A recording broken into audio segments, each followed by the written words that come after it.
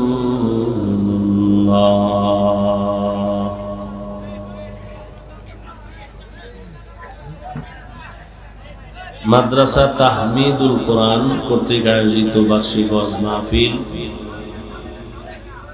22 November 2024 ঐতিহাসিক Fatullah DIT মাঠে আয়োজিত। মহতি এ মাহফিলে উপস্থিত মুহতারাম সম্মানিত সভাপতি মাওলানা কারি আবুল কাসেম খান সাহেব দামাত বারাকাতুহুম, হযরত উলামায়ে কেরাম, অত্র অঞ্চলের বিভিন্ন স্থান থেকে আগত আল্লাহ পাকের আশিকিন, জাকিরিন, শাকিরিন, মুহিব্বিন, মুরুব্বিয়ান এজাম, কলিজার টুকরা আমার সমবয়সী যুবক বন্ধুগণ, স্নেহের ছোট ভাই, পর্দার আড়ালে সম্মানিতা মা ও বোনেরা, আল্লাহ পাকের দরবারে লাখো কোটি শুকর ও সুজুদ যে মহান রব্বুল আলামিন ফিতনার যুগে আল্লাহ পাক আমাদেরকে সুস্থ রেখেছেন এবং এই বেহেশতের বাগানে ওলামায়ে কেরামদের এই বরকতি মজলিসে আমাদেরকে আসা ও বসার তৌফিক দান করেছেন।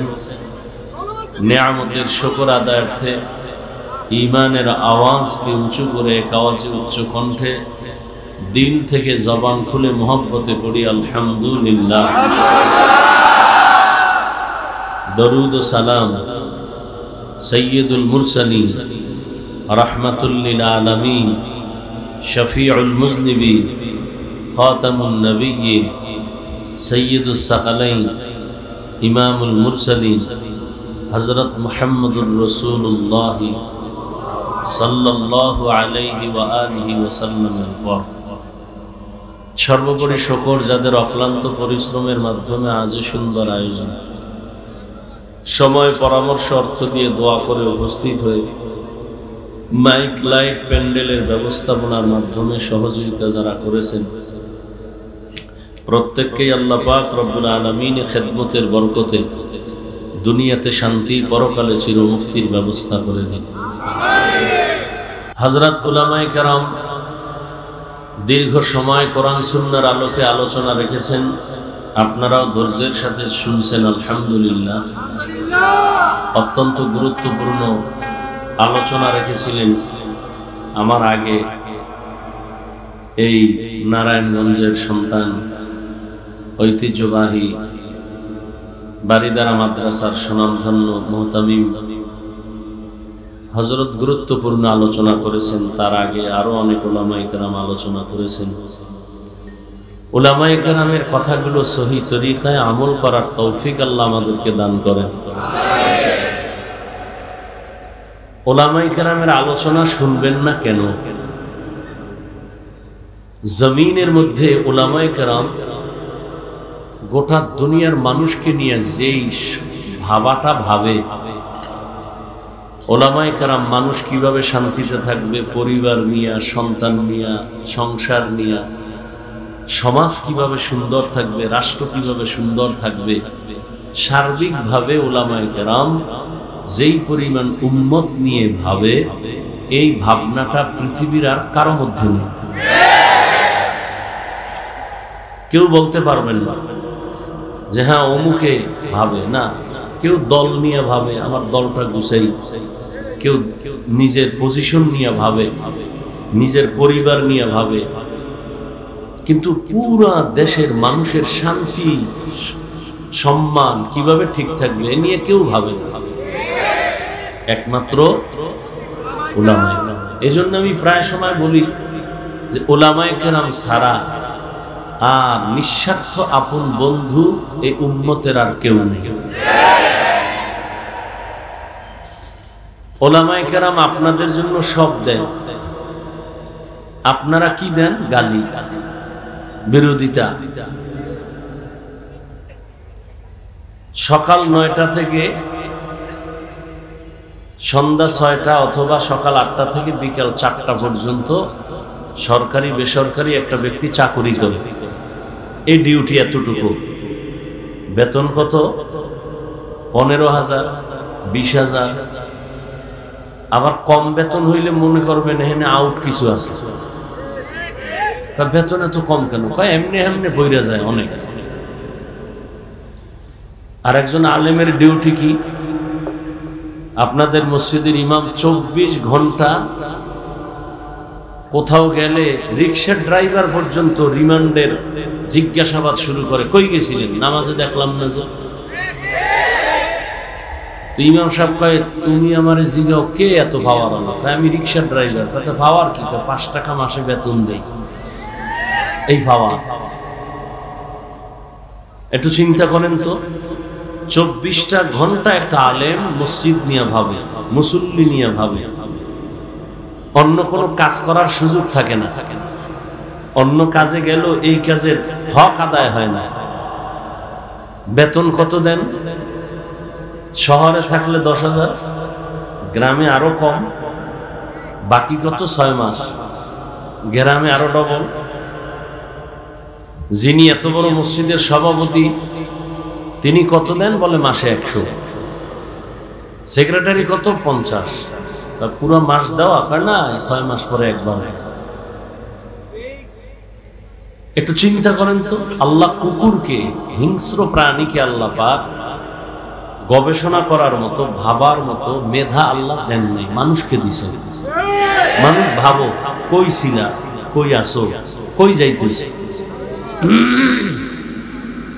তোমার কে পাঠাইছেন, কেন পাঠাইছেন, কি কারণ? মানুষ ভাবো, তুমি মানুষ, তোমার হুশও থাকবে, মানও থাকবে, তো তুমি মানুষ, তোমার তো ভাবতে হবে। আমি আজকে ফতুল্লার স্টেজে কথা বলতেছি, আমার তো এমন একটা দিন ছিল আমি কাউকে চিনতাম না। আমার তো এমন একটা দিন ছিল আমি কথা বলা জানতামই না। আমার এমন একটা দিন ছিল আমি হাঁটতে পারতাম না। আমার এমন একটা সময় ছিল আমি আম্মুকে চিনি নাই, আব্বুকে চিনি নাই, ডাকতেও পারি না। আমার এই দিনটা, এই সময়টা ছিল একটা পুঁজি, শুধু কান্না কান্না কান্না, আর কোনো পুঁজি ছিল না। আমার ক্ষুধা লাগছে, কান্না। আমি বাথরুমে যাব বলতে পারি না, আমার বাথরুমের ব্যাগ হয়েছে, কান্না। আল্লাহ মায়ের মধ্যে একটা চুম্বক লাগাই দিছেন, সন্তানের শুধু কান্না দিয়া কখন কি চায় এটা শুধু মাই বুঝে, বাবাও বুঝে। বাবাই বলে বাচ্চা কাঁদে কেন? ক্ষুধা লাগছে বোধহয়, খানা দাও। মা বলে মাত্র 5 মিনিট আগে খানা দিছি, তো কাঁদে কেন? এ কান্না হলো ঘুমের আগের কান্না। বাচ্চারা ঘুমের আগে, বাবা বুঝে নাই, কে বুঝছে? এই বুঝার মতো ক্ষমতা কে দিছেন?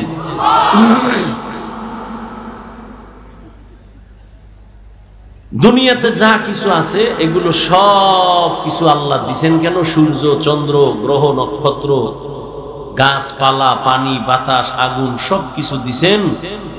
এগুলো দেখে দেখে ভাবো, ভাইবা ভাইবা তুমি কি ফলাফল নিবা, এগুলি কে বানাইছেন? এটা ভাইবা, তারে খুঁজবা, খুঁজা তার সাথে একটা সম্পর্ক তৈরি করবা।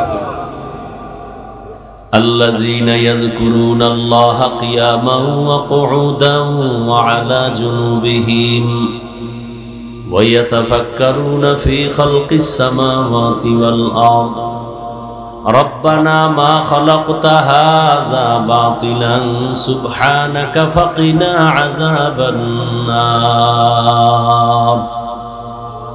জ্ঞানী কারা? আমরা বলি বুদ্ধিজীবী। আমি মাঝে মাঝে বলি তোমার জিবি কত? 1 জিবি না 2 জিবি? কত আছিল জানি না, পুরা জিবি হ্যাং হয়ে গেছে। এই জন্য আলেমও ভাল লাগে না, নামাজও ভাল লাগে না। মাঝে মাঝে আল্লাহরেও ভালো লাগে না। জিবি আসিল, কি হয়ে গেছে? এরা হইল বুদ্ধিজীবী। কেমনে বুদ্ধিজীবী? যে মদের বোতল লইয়া বউরে মা কয়, এ বুদ্ধিজীবী। দাঁড়ায় প্রস্রাব করে, বুদ্ধিজীবী। ডান হাতে বিড়ি টানে, বাম হাতে চা টানে, বুদ্ধিজীবী। আর আল্লাহ কারে বুদ্ধিজীবী? আল্লাহর দৃষ্টিতে আল্লাহ কা বুদ্ধিজীবী আসলে কে জানো? ইয়াযকুরুনাল্লাহা কিয়ামা ওয়া কুউদা ওয়া আলা জুনুবিহিম, যারা আমার আল্লাহকে স্মরণ করে দাঁড়ানো অবস্থায়, বসা অবস্থায়, হাঁটা অবস্থায়। আমারে এই কথা বলার শক্তি দিছেন কে? খুঁজে খুঁজে বের করে তিনি আমার আসল মালিক।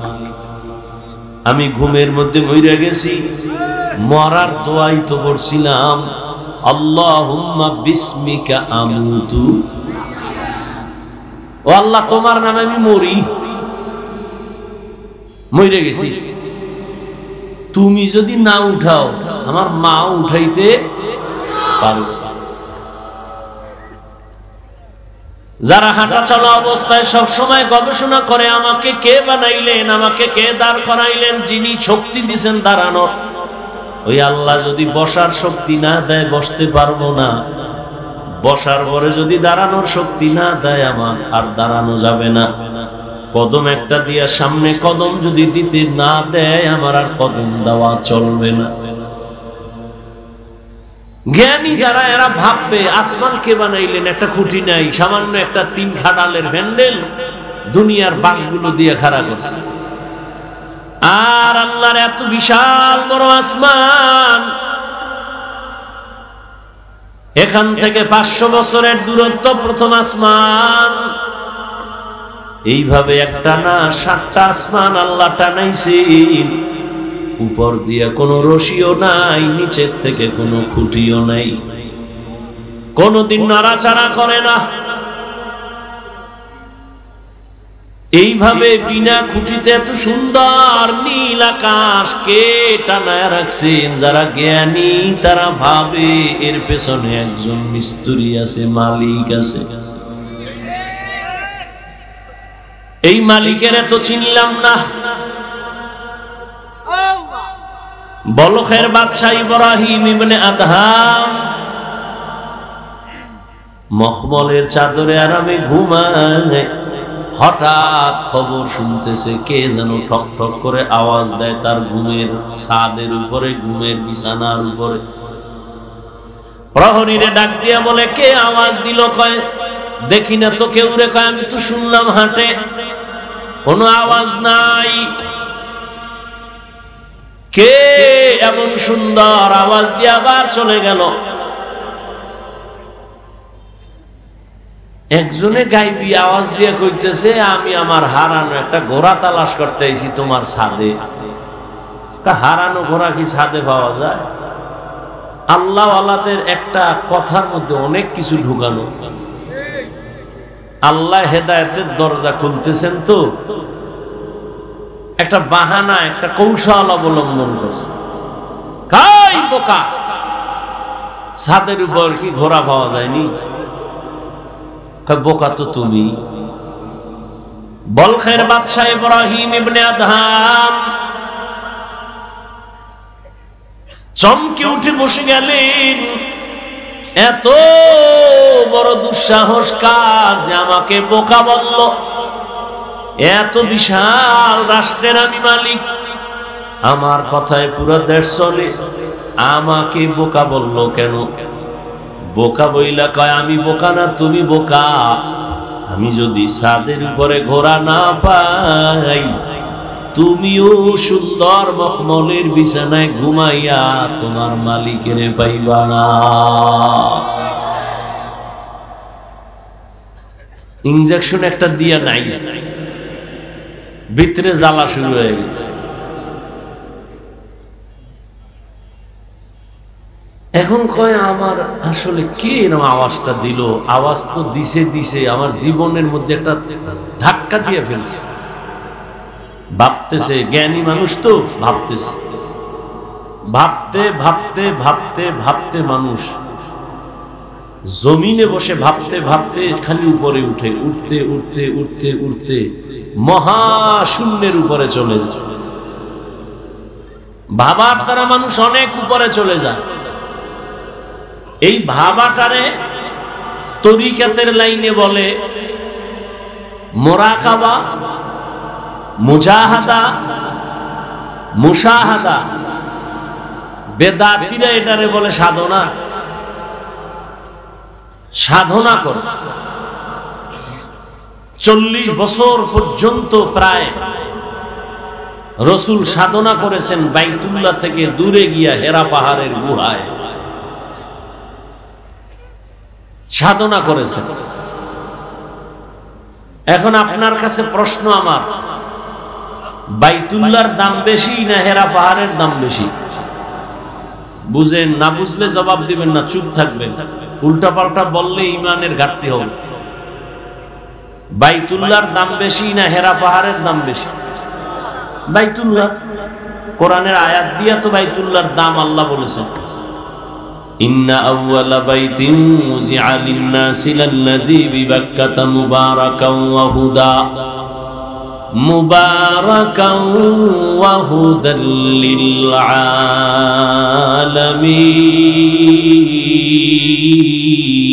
আলামিন। আল্লাহ বলেন আমি জমিনটা বানাইয়া কোনো কিছুই বানাই না, একটা ঘর বানাইছি বাইতুল্লাহ। মক্কা নগরীর মধ্যে ঘর আমি আল্লাহ হেদায়েতের জন্য বানাইছি, ইবাদতের জন্য বানাইছি। এই ঘর হেদায়েতের ঘর, এটা এমন এক দামি ঘর যেই ঘরের দিকে শুধু তাকায় থাকবে অনবরত সওয়াব লেখা হবে। এটা এমন একটা ঘর, আপনাদের ফতুল্লাহ এলাকায় মসজিদগুলো কার ঘর? জমিনের সব মসজিদগুলো আমার আল্লাহর ঘর, তবে বাইতুল্লাহর মতো একটারও মর্যাদা নাই। বলে কেমন মর্যাদা? বলে বাইতুল্লাহর এরিয়ার মধ্যে কোনো আশিক যদি একবার বলে লাব্বাইক, 1,00,000 বার লাব্বাইক বলার সওয়াব আল্লাহ দান করবে। বাইতুল্লাহর এরিয়ার মধ্যে বসে যদি একবার বলে আল্লাহ, 1,00,000 বার আল্লাহ বলার সওয়াব বান্দা পেয়ে যাবে।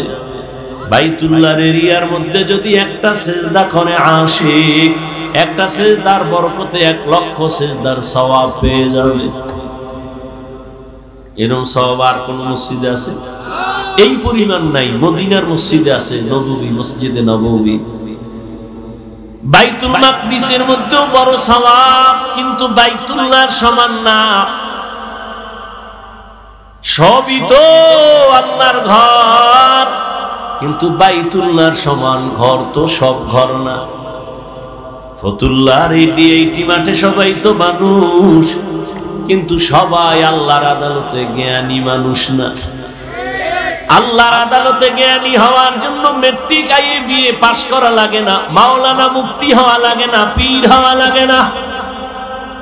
আমার মাওলার আদালতে জ্ঞানী হওয়ার জন্য আমার মাওলারে চিনা লাগে, আমার মাওলার সাথে গভীর সম্পর্ক করা লাগবে। এর যুবক, বয়ান তো তুমিও কম জানো না। নামাজ পড়া ফরজ, পর্দা করা ফরজ, মা বাবার খেদমত করা ফরজ, সবই তো জানো, করো না কেন? মিথ্যা বলা হারাম, গালি দেওয়া হারাম, গীবত করা হারাম, নামাজ ছাড়া হারাম, বেপরদায় চলা হারাম, নাচ দেখা হারাম, গান শোনাও হারাম, কাউকে হত্যা করা হারাম, চুরি করা হারাম, দুর্নীতি করা হারাম, জুলুম করা হারাম। সব এখানে এমন একটা মানুষ নেই যে জানে না। এরপরেও কেন করো না? তুমিও মুসলমান, আমিও মুসলমান। তোমার আল্লাহ আমার আল্লাহ এক, তোমার নবী আমার নবী এক, তোমার কাবা আমার কাবা এক, তোমার আমার কোরআন এক, তোমার আমার কালেমা এক, ধর্ম এক। অথচ তোমারে পাও দইরা দইরা আল্লাহর বান্দা উলামায়ে কেরামরা বুঝাইতেছেন। তাবলীগ ওয়ালাদের মেহনত, পীর সাহেবদের মেহনত, উলামায়ে কেরাম খতিব সাহেবদের মেহনত, পাও ধরে ধরে তোমারে বুঝায়। এরপরও কেন বান্দা তুমি নামাজ পড়ো না? কেন তুমি পর্দা করো না? হালাল ভাবে চলো না? এর একটাই মাত্র কারণ, তুমি কারে সিজদা দিবা তার প্রতি তোমার মায়া এখনো হয় নাই। আর মায়া না হওয়ার কারণ, তাকে এখনো তুমি চিনো না। আমি টুপি খুলতে চাই না, লজ্জা। আর তুমি কেমন মুসলমান যে টুপি মাথায় দিতে চাও না, লজ্জা। আমি দাড়ি কাটতে চাই না, লজ্জা। তুমি কেমন মুসলমান দাড়ি রাখতে চাও না, লজ্জা। লজ্জা পাই, তুমি মসজিদে ঢুকতে গেলে লজ্জা পাও। আমি পর্দা না করলে লজ্জা পাই, তুমি পর্দা করতে গেলে লজ্জা পাও। ওরে আমিও তো তোমার মতো একটা মানুষ, আমি তো তোমার মতো রাত কাটাই, দিন কাটাই, 3 বেলা খাই। ও আল্লাহর বান্দারা, এই জমিনের হাওয়া বাতাস সূর্যের আলোতে তুমিও বড় হয়েছো, আমিও হয়েছি। ও আল্লাহর বান্দা বলো, আল্লাহ আকল দিছে, একটু আগেও বলছি কুকুর শুয়ারের দেয় না, মানুষের দিছে, একটু বলো তোমরা নবীর তরিকা আল্লাহরে বাদ দিয়া বলো কত উপরে উঠছো। আর আমরা যারা নবীর মোহাব্বতে আল্লাহ পাওয়ার জন্য দাড়ি রাখলাম, টুপি পরলাম, নামাজ পড়ি, পর্দা করি, হালাল খাই, বুঝাবার জন্য বলি, অহংকারী করি না রে বাবা। বলো আমরা কত নিচে নামছি। তুমি বলতে পারবা না, সেই শক্তি তোমার জবানে নাই, অন্তরে নাই। আমি বলি শুনো, কেউ কাঁদতেছে পাইয়াও সব হারাইছি, আর একদল কান্দে পাইয়াও পাই না। চেয়ারম্যানের চেয়ারের মেয়াদ শেষ। আর যারা নবীর আদর্শ নিয়ে আসিলাম, আগে যেমন আছি এখনো আছি, সামনে এমনই থাকবে, কোনো চিন্তাই নাই। চেয়ারম্যানের চেয়ারের মেয়াদ শেষ, আর নবীর আদর্শওয়ালা টুপিওয়ালা ওলামায়ে কেরামের কোনো মেয়াদি নাই, শেষ হবে আবার কি। এই সম্মানকে দিছেন, টাকা দিয়া সম্মান কিনলে ফুলের মালার পরে আবার জুতার মালা। আর আমার মাওলায় যারে সম্মান দেয়, ওই বান্দার সম্মানে দুনিয়াতেও বাদশাহ, পরকালেও বাদশাহ। হে খোদা দয়াময় রব্বুল আলামিন,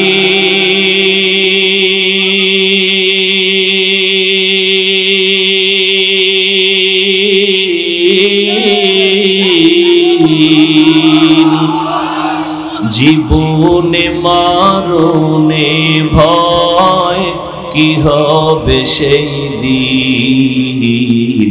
হে খোদা ধরাতে আসিয়া আজি বড়ই অসহায়,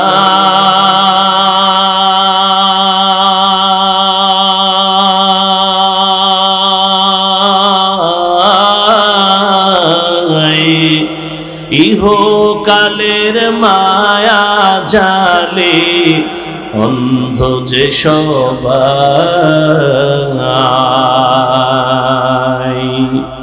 দাও হেদায়াত মুক্তি দাতা গফুরুর রহিম,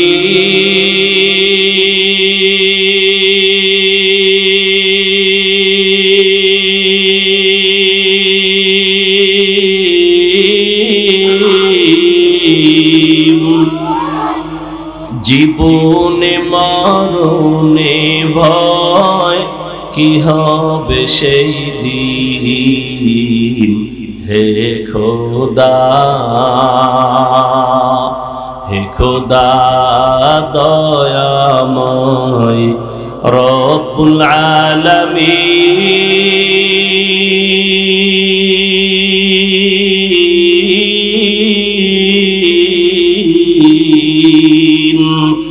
জীবনে মরণে ভয় কি হবে সেই দিন।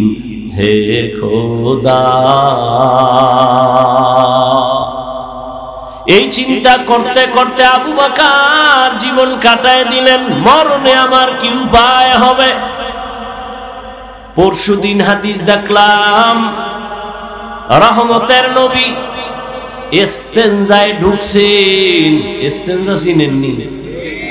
এও তো অনেকে চিনি, বাংলায় খাওয়া লাগবো না। রহমতের নবী হাজত ছাড়তে ঢুকলেন, বাথরুমে গেলেন। নবী বাথরুম থেকে বের হইয়া দ্রুত তায়াম্মুম করতেছেন মাটি দিয়া। কি করেন? তায়াম্মুম করতেছেন রহমতের নবী। সাহাবী ডাক দিয়ে বলেন, ইয়া রাসূলুল্লাহ, ওই যে পানি দেখা যায়, পানি দেখলে তো তায়াম্মুমের আর দরকার কি? ওখানে যাইয়া ওযু করে নিবেন। রহমতের নবী বলে, রে সাহাবী, আমি যে বাথরুম থেকে বের হইছি ওই পানি পর্যন্ত যাওয়ার আমার কোনো গ্যারান্টি নাই। আমি এই জন্য তাড়াতাড়ি ওযু বানাবো, পানি পাবো, তারপরে ওযু বানাবো। ওই পর্যন্ত পৌঁছতে পারবো কিনা গ্যারান্টি নাই। এর মধ্যে না জানি আবার আজরাইল এসে হাজির হয়ে যায়। আজরাইল যদি আইসা হাজির হয়, আমার তো আর পানি পর্যন্ত যাওয়ার সুযোগ হবে না। চোখের সামনে দেখো লাশ আর লাশ। জানাজা পড়লি, লাশ কবরে দাফন করলি, আর পর নিজের লাশের চিন্তা করলি না। কত মা সন্তান হারায় কাঁদে, আমারে কে আম্মু বলে আর ডাক দিবে? মা সন্তান হারায় কাঁদে, আমি কাকে আম্মু বলে ডাক দিব?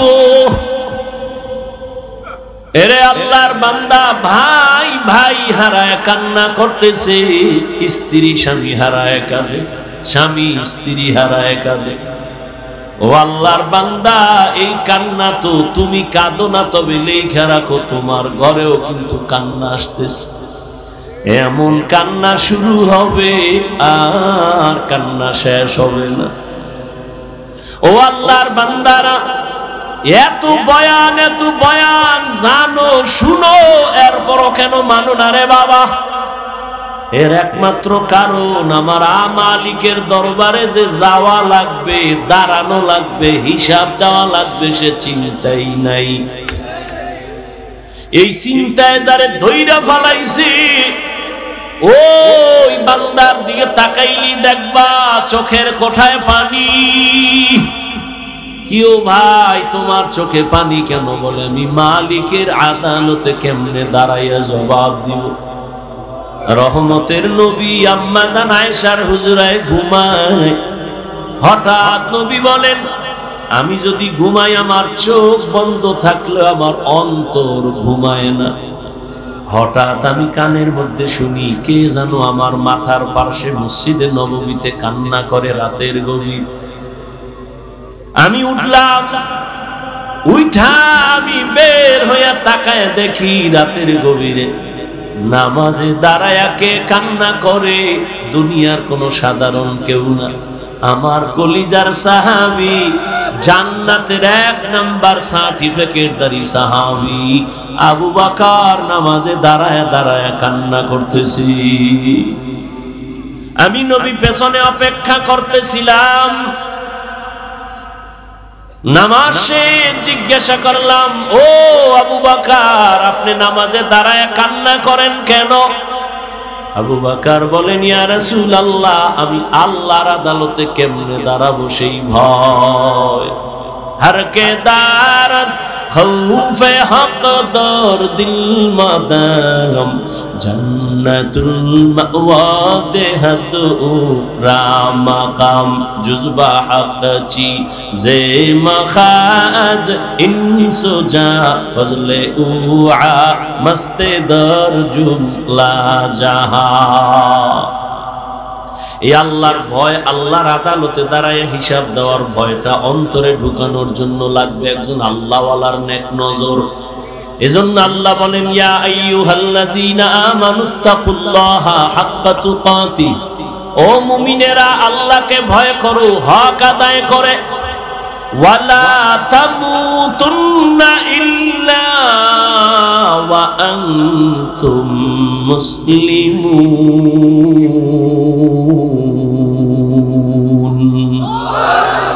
মুসলমান না হইয়া মরিও না, সাবধান। নবী বলেন, আলা কুল্লুকুম রাইন ওয়া কুল্লুকুম মাসউলুন আন রাইয়াতিহি। এই উঠেকা মোনাজাত দিয়ে দেবো। মাওলায় যদি বাড়ি না নেয়, কেমনে আগে বাড়ি যাবা? মাওলানা নিলে পারবা?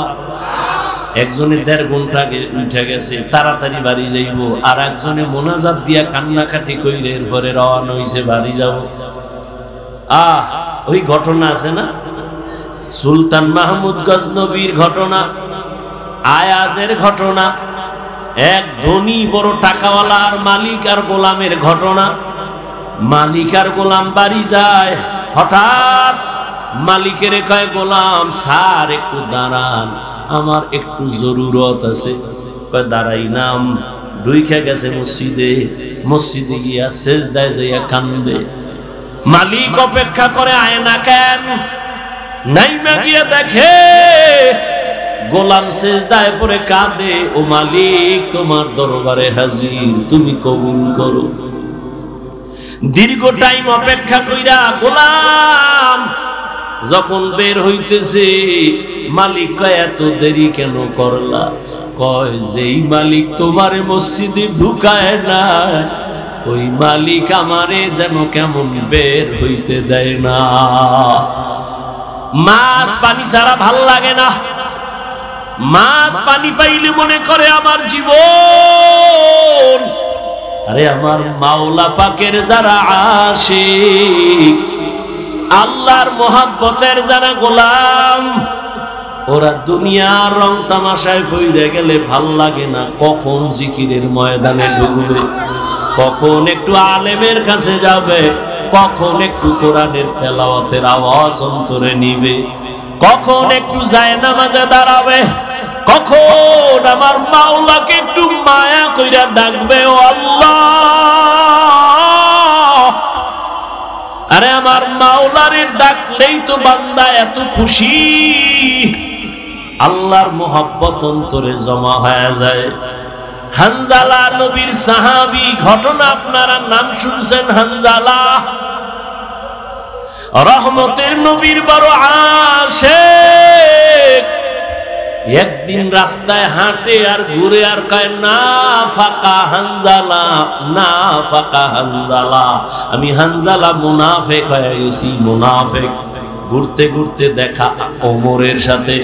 এই হানজালা, কি চিল্লাও কেন? আমি মুনাফিক হয়ে গেছি। কয় কেন? কয় আমি নবীর কাছে যখন থাকি তখন আমার অন্তর এমন যে আমি আর কোন দুনিয়ায় নাই, এখন আমি আমার মালিকের নজরে বসে আছি, দরবারে রিসালাতের সামনে আছি। এখন আমার ছেলের চিন্তা নাই, মেয়ের চিন্তা নাই, বাড়ির চিন্তা নাই, গাড়ির চিন্তা নাই, টাকার চিন্তা নাই, ক্ষমতার চিন্তা নাই। এখন আমার চিন্তা, আমি একজনারে পাইছি, আমার নবী।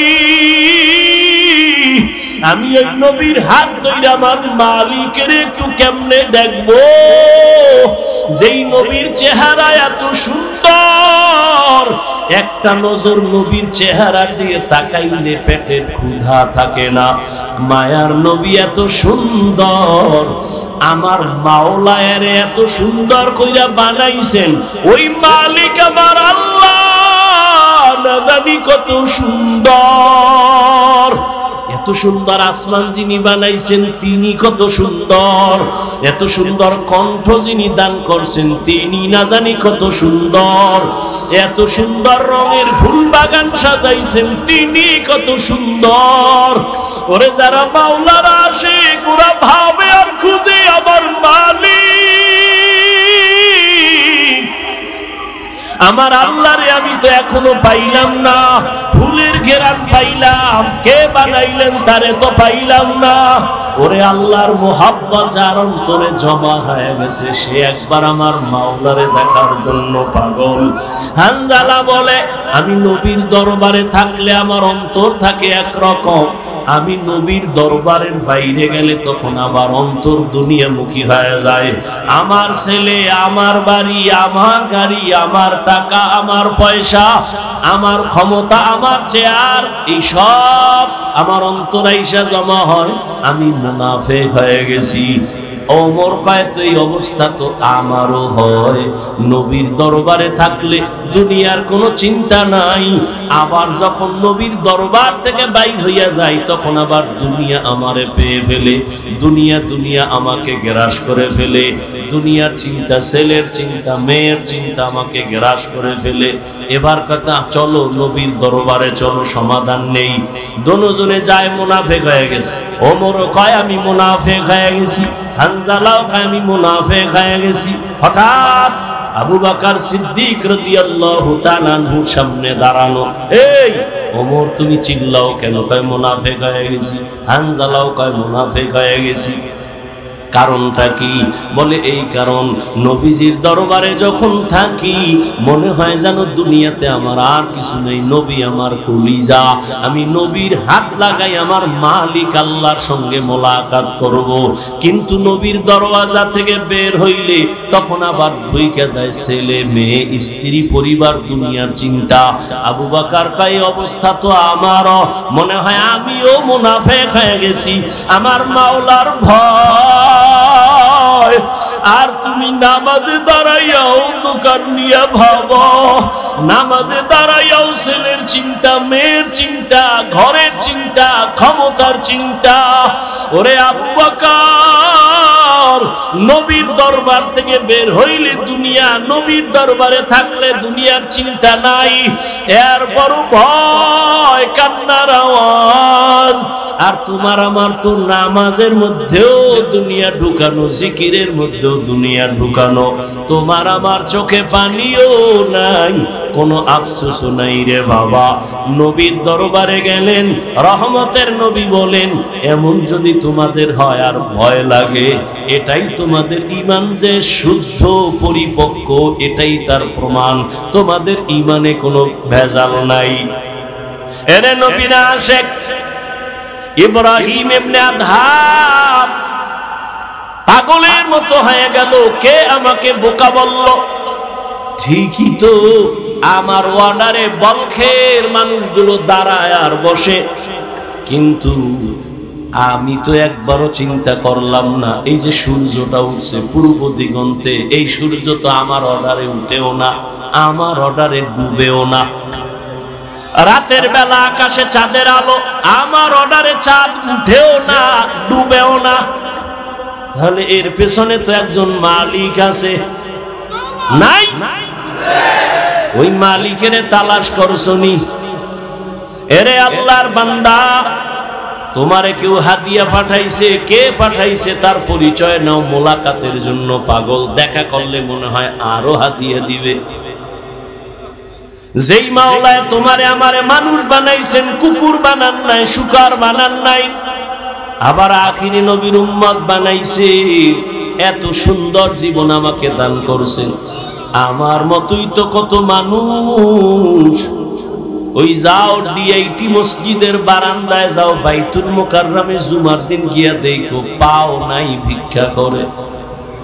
দুইটা চোখের পাওয়ার নাই, বলে আমি অন্ধ, আমারে কিছু ভিক্ষা দাও। আমার মাওলায় যদি তোরে অন্ধ বানাইতেন রে যুবক, বল সারা রাত মোবাইলে নাচ গান কেমনে দেখতি? আমার মাওলায় যদি অন্ধ বানাইতেন, কে তোরে চক্ষু দান করত? আমার মাওলায় যদি তোরে বধির বানাইতেন, কে তোরে আর সুস্থ করত? কত মানুষ সুস্থ ছিল, হঠাৎ কইরা জ্বর আসছে, বিছানায় পড়ে একটা সাইড নষ্ট হয়ে গেছে, বিছানা থেকে এখন আর উঠতে পারে না, কণ্ঠ শেষ, জীবনটাই অর্ধেক হয়ে গেছে। এখন ছেলেও ভালো জানে না, মেয়েও ভালো জানে না।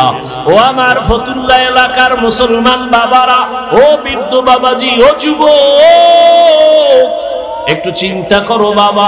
আমরা নবীর আদর্শ মানতে গিয়া কই আমগো তো না খাইয়া কেউ মরি নাই, সম্মান কমে নাই। আমি তোমাকে বলি না আমগো মতো হুজুর হয়ে যাও, একবারও বলি না রে বাবা।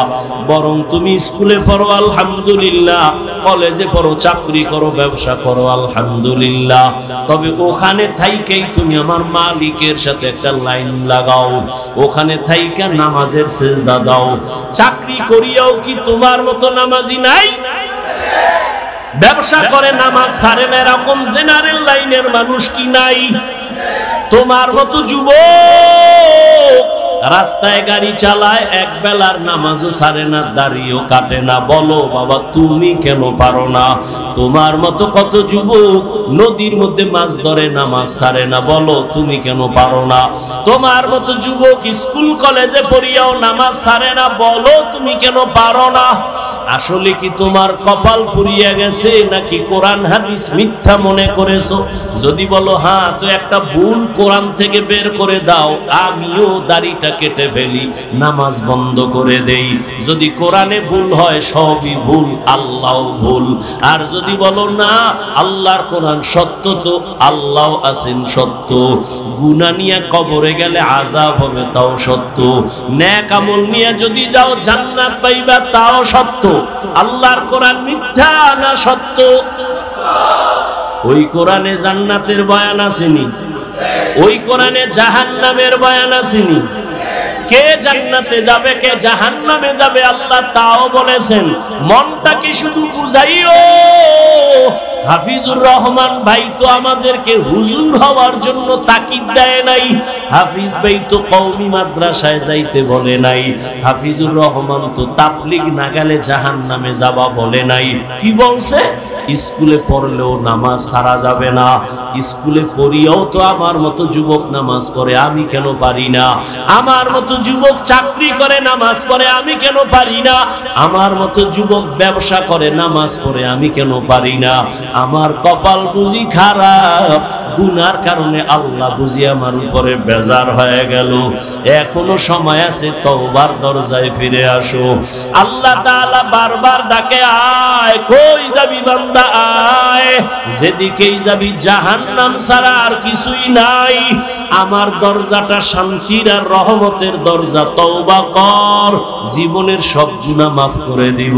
5 বেলার নামাজ পড়ো, মা বাবার দোয়া নাও, বেয়াদবি করিও না, শিক্ষকের দোয়া নাও, বেয়াদবি করিও না, ওলামায়ে কেরামের পরামর্শ নিয়ে নামাজ পড়ো, দাড়ি রাখো, মা বাবার দোয়া নিয়ে চলো, চাকরি করো, ব্যবসা করো, হালাল ভাবে চলো, হারাম খাইও না, কারো হক নষ্ট করিও না, কারো উপরে জুলুম করিও না।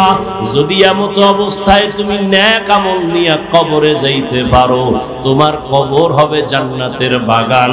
আল্লাহ তাআলা আরামের বিছানা দিবেন ফেরেশতার মাধ্যমে ঘুমানোর জন্য। আর যদি বান্দা গুনার মজা পাইয়া গুনাহ করতে করতে করতে করতে আজরাইলের হাতে ধরা খাইয়াই যাও, আজরাইল যদি আইসা দেখে তোর কানের ভেতরে গানের তার লাগানো, তুই বিছানায় শুয়া শুয়া গানের তার কানে লাগাইয়া গান শুনতেছো, আজরাইল যদি এর মধ্যে আল্লাহ পাঠায়া দেয়, অবস্থা কেমন তোমার খারাপ হয়ে যাবে। ঈমান নাই, কালেমাও তোমার জবানে আর আসবে না। নবী বলে, একটা জ্যান্ত ছাগলের চামড়া খুললে যেমন কষ্ট পায়, একটা গুনাহগার বেনামাজির রূহটা যখন আজরাইল নেয়, সেই কষ্ট শুরু হয়ে যায়। আজরাইলকে দেখে এক হাত মাশরিকে আর এক হাত মাগরিবে, পা জমিনে মাথা আসমানে, চক্ষু দুইটা বড় বড়। এখানে দেখাই গুনাহগারের কলিজার মধ্যে কম্পন শুরু হয়ে যায়। আর যেই জাহান্নাম আল্লাহ বানাইছেন, ওই গুনাহগারেরা জাহান্নামের ছবিটা দেখায়া দেয়। ও আল্লাহর বান্দা, তুমি আমি তো মানুষের কাতারেই নাই। যারা মানুষ, ওই যে আবু বকরের কথা বলতেছিলাম, রহমতের নবী, যার কোনো গুনাহ নাই, তিনিও কান্না করতেছেন আল্লাহর আদালতের হালাতের কথা চিন্তা করিয়া।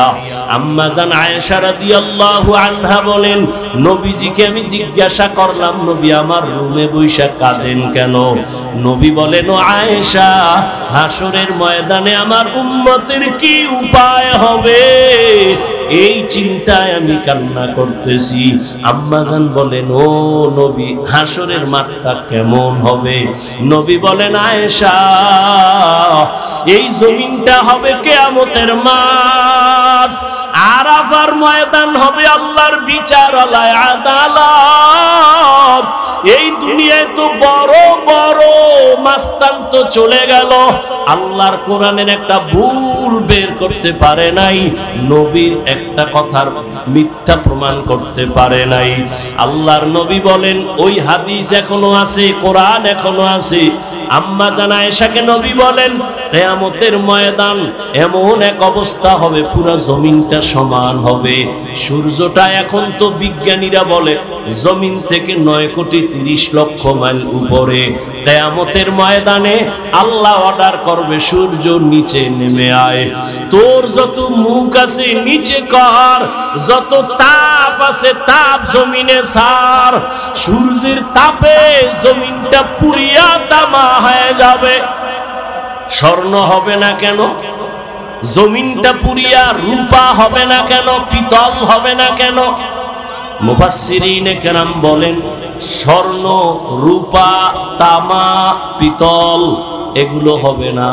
জমিনটা তামা হওয়ার কারণ তামার ধাতুর মধ্যে একটা গুণ আছে, স্বর্ণের মধ্যে নাই, রূপার মধ্যে নাই। বলে কি? স্বর্ণের এক মাথা গরম হলে ভিন্ন মাথা গরম হয় না, রূপার এক অংশ গরম হলে অন্য অংশ গরম হয় না। কিন্তু তামা এমন একটা ধাতু, এক পার্শ্বে গরম হয়ে গেলে পুরাটাই গরম হয়ে যাবে। আল্লাহ যখন বলবে সূর্য তুই মনের মতো তাপ দিতে পারো না, আজকে সব তাপ ছাইরা যায়, সূর্যের এমন তাপ শুরু হয়ে যাবে জমিনটা তামা হয়ে যাবে। নবী কান্না করেন আর বলেন আয়েশা অন্যদিকে জাহান্নামের আওয়াজ, জাহান্নাম চিল্লায়া বলবে আল্লাহ বেনামাজি কই, বেপরদাওয়ালা গুনাহগারেরা কই, আমার পেটের মধ্যে দাও, আমার পেটে বড় ক্ষুধা। আল্লাহ বলবে জাহান্নাম একটু অপেক্ষা কর, আমি বিচারটা শেষ করে নেই, তারপরে তোর খোরাক আমি দিতেছি।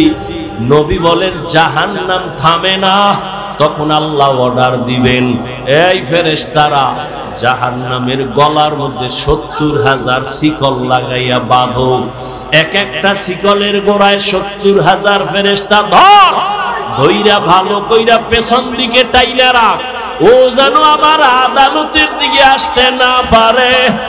যদি আমার আদালতের দিকে আগায় আমি তো আর বিচার করতে পারবো না। জাহান্নামের আগুন এই মানুষগুলোকে পেটের মধ্যে নিয়ে নিবে। আল্লাহর অর্ডারে ফেরেশতারা জাহান্নামের গলায় শিকল লাগাইয়া 70,000 কইরা একটা শিকলের গোড়ায় জাহান্নামের ধরবে, ধইরা রাখতে পারবে না।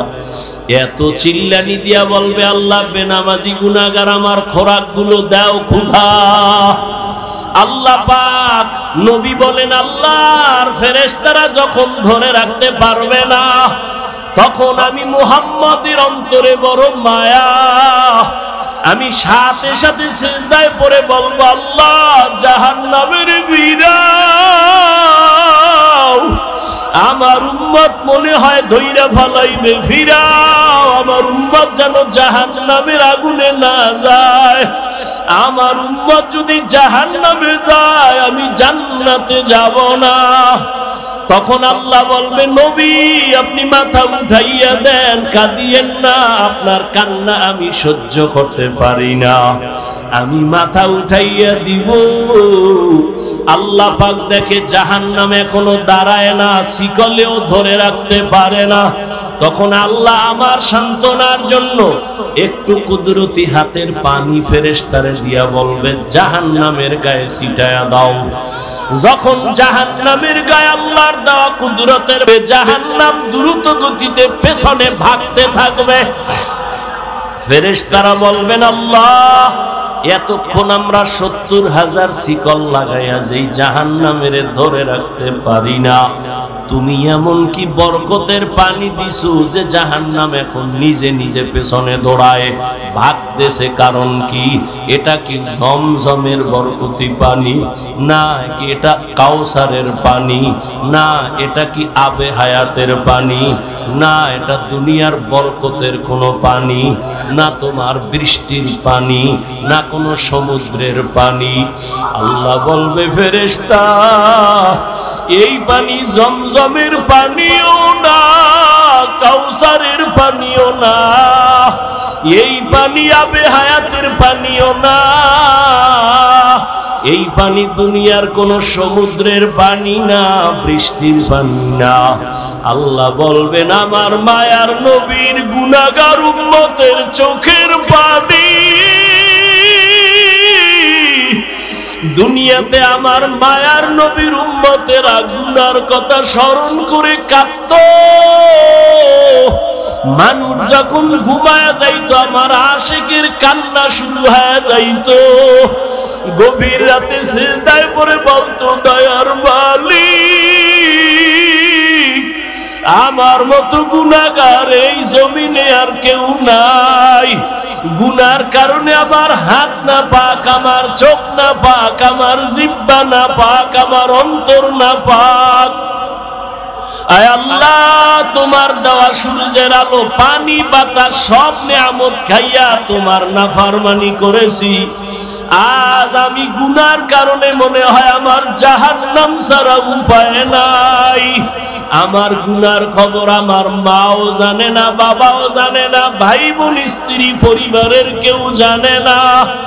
আমার গুনার খবর আমার মা বাবায় যদি জানতো লাথি মেরে ঘর থেকে বের করে দিত। আমার গুনার খবর যদি আমার স্ত্রী জানতো আমাকে স্বামী বলে গ্রহণ করতো না।